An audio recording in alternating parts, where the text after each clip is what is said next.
मध्ये काय ते 10 बाय 10च्या खोल्या असतात छोट्या छोट्या, त्याच खोलीमध्ये छोटासा संसार. बरं, एक दिवशी ते असे आराम करत होते आणि आराम करता करता त्या माणसानं त्याच्या बाईला एक प्रश्न विचारला. म्हणे का ग? म्हणे काय? म्हणे विचार कर. म्हणे मनात एक कल्पना येते. म्हणे काय?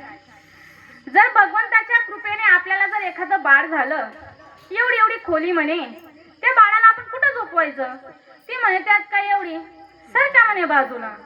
आता महाराज ते पलंगावर आराम करत होते, ही बाई थोडीशी बाजूला सरकली, तो माणूस थोडासा बाजूला सरकला. मग बाई म्हणे काय नाही म्हणे, इथं असं मध्ये झोपवायचं म्हणे, ऍडजस्ट करून घेऊ म्हणे आपण म्हणे. म्हणे बरं, मग आता यानं शांत बसावं ना. हा म्हणे का ग? म्हणे काय? म्हणे विचार कर, जर भगवंताच्या कृपेनं दुसरा मुलगा झाला तर मग त्याला कुठं ऍडजस्ट करायचं? ती म्हणे त्यात काय एवढी, सरका म्हणे बाजूला. आणि जसा बाजूला सरकला तसा पलंगावरून धडकन खाली पडला. आणि जसा पडला ना तसं कमरेचं हाड मुळलं. आता प्रश्न असा तुम्हाला मी विचारते, त्या माणसाच्या कमरेचं हाड असलेल्या मुलानं मोडलं की नसलेल्या? कोणी मोडलं?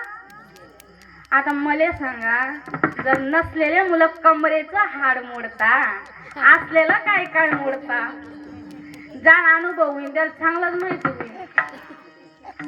महाराज, कल्पना याला म्हणावी, नसलेल्या गोष्टीचं जी चिंतन घडवून देते ती काय असते? कल्पना असते.